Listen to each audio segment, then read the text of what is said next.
जय हिंद साथियों, स्वागत है आप सभी का शाइन वाईटी क्लासेस में। हिंदी शॉर्ट हैंड की प्रैक्टिस डिक्टेशन 100 शब्द प्रति मिनट गति से डिक्टेशन 5 सेकंड में शुरू होगी। स्टार्ट। राष्ट्रीय शिक्षा दिवस पर कई रस्मी आयोजन होते हैं, पर साथ ही यह दिन राष्ट्र शिक्षा और राष्ट्रीय शिक्षा को जन विमर्श में पुनः केंद्रित करता है। विराम। कोठारी आयोग के प्रतिवेदन की पहली पंक्ति भारत के भविष्य का निर्माण कक्षाओं में हो रहा है, सहसा सजीव हो उठती है। विराम। 21वीं सदी के भारत या भारतीय राज्य राष्ट्र के पास लगभग वही सवाल है जो 19वीं सदी में पनपते आधुनिक राष्ट्रवाद की संकल्पना और दर्शन के पास थे। विराम। प्रत्येक नागरिक को राष्ट्रवादी कैसे बनाया जाए और क्या यह वांछनीय है? क्या स्कूलीकरण से राष्ट्रवाद को अनुभूत और आत्मसात कराया जा सकता है? राष्ट्र की कौन सी अवधारणा राजनीतिक, भौगोलिक, ऐतिहासिक, आर्थिक, सांस्कृतिक पढ़ाई जाए और इनका क्रम क्या हो?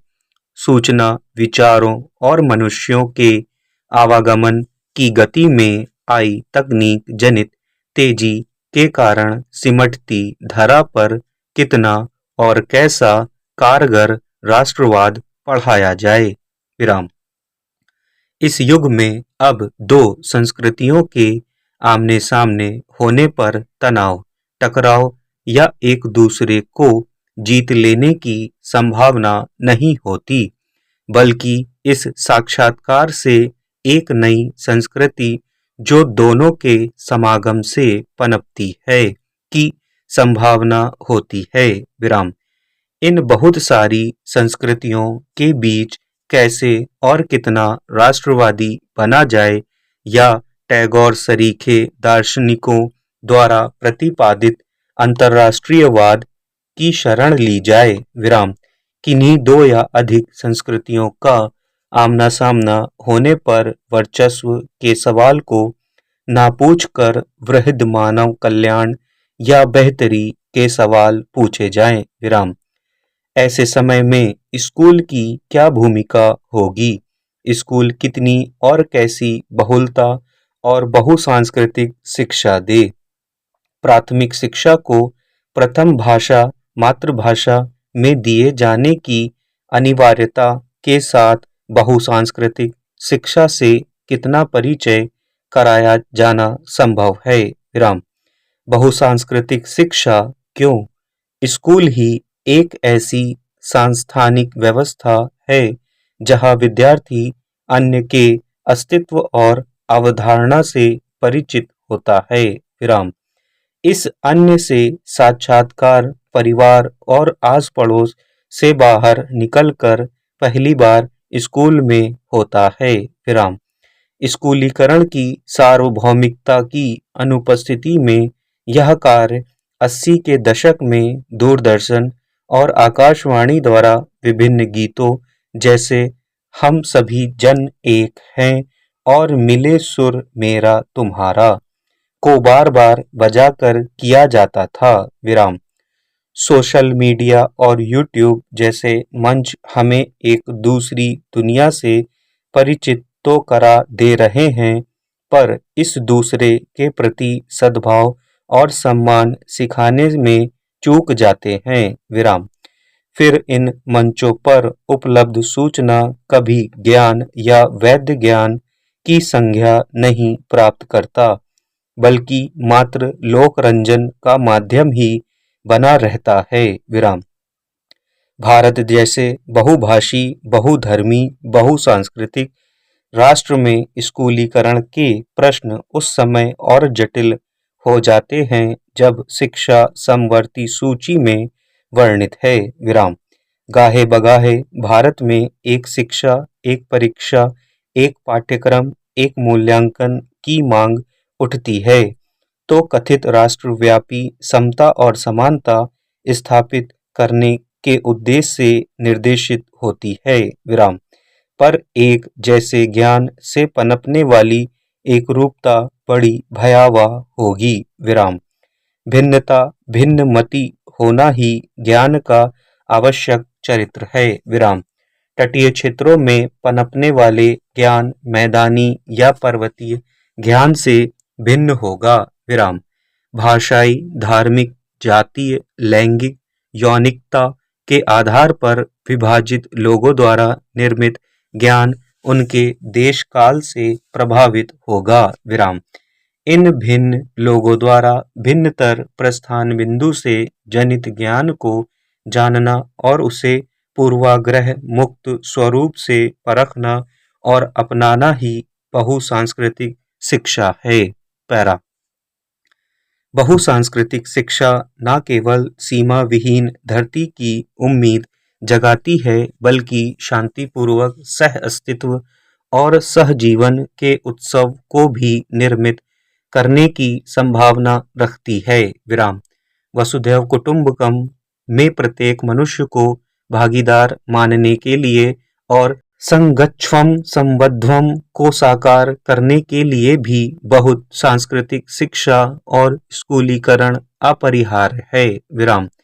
आधुनिक औद्योगिक समाज के लिए बहुलता एक अनिवार्यता है विराम। बहुराष्ट्रीय कंपनियों के युग में बहुसांस्कृतिकता ही एकमात्र विकल्प है। उत्तर आधुनिक युग में राष्ट्रों के बीच युद्ध जमीन के लिए ना होकर सूचना के लिए होगा विराम। इस युग में ईस्ट इंडिया कंपनी सरीखी विस्तारवादी नीति की अपेक्षा सह अस्तित्व और सबके विकास के लिए बहुसांस्कृतिक समाज और शिक्षा अपरिहार्य है विराम।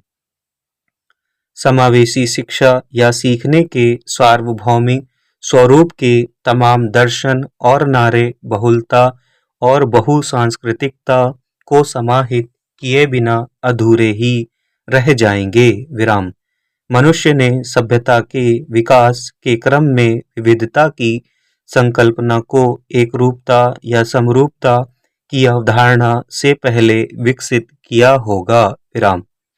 कबीला समूह धर्म जाति आदि समाजशास्त्रीय संकल्पनाओं के संस्थानीकरण की प्रक्रिया में विविधता तिरोहित हुई होगी विराम।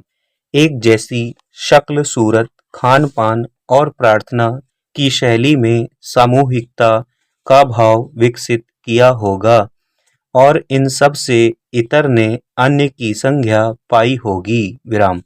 अन्य ने इस समूह की सदस्यता नहीं ली बल्कि चुनौती दी होगी विराम। स्वायत्तता और स्वतंत्रता की मूलभूत अवधारणाओं ने परस्पर निर्भरता को खारिज किया होगा विराम। कालांतर में उद्योगीकरण औपनिवेशीकरण नव उदारीकरण और भूमंडलीकरण ने पूरे विश्व को केवल वाणिज्य नहीं वैचारिकी और सांस्कृतिक के स्तर भी एकीकृत किया विराम। इसी संदर्भ में बहुसांस्कृतिक समाजों की स्थापना हुई विराम। भारत जैसे विविधतापूर्ण देश में संस्कृति और साझी ऐतिहासिकता का सूत्र ही इस देश को राष्ट्र बनाता है विराम। बहुसांस्कृतिक समाज की निर्मिति में कोस कोस पर पानी और 4 कोस पर बानी और 140 करोड़ लोगों की संख्या में एका के भाव के लिए बहुसांस्कृतिकता स्वीकार करने के अलावा कोई विकल्प नहीं है विराम। स्कूली पाठ्यपुस्तकों से लेकर शिक्षण और मूल्यांकन तक की प्रक्रियाओं में इस विविधता को शामिल करना होगा विराम। कुछ संस्कृतियों की संख्या के आधार पर वर्चस्व और बहुमतवाद स्थापित करने की ललक को रोकना होगा विराम।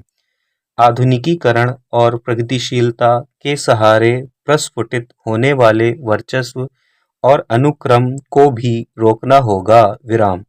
कुछ ऐसा ही अंतर्राष्ट्रीय स्तर पर दोहराने पर प्रथम द्वितीय और तृतीय दुनिया में बटा यह विश्व वसुधा का एक कुटुंब बन पाएगा विराम। राष्ट्रीय स्तर पर ऐसे प्रयास उत्तर दक्षिण पूर्वोत्तर जनजातीय जातीय और विकसित अविकसित जैसे श्रेणीकरण को भोथराकर हमें पूर्वाग्रह मुक्त भारतीय बना पाएंगे और अंततः धरावासी भी।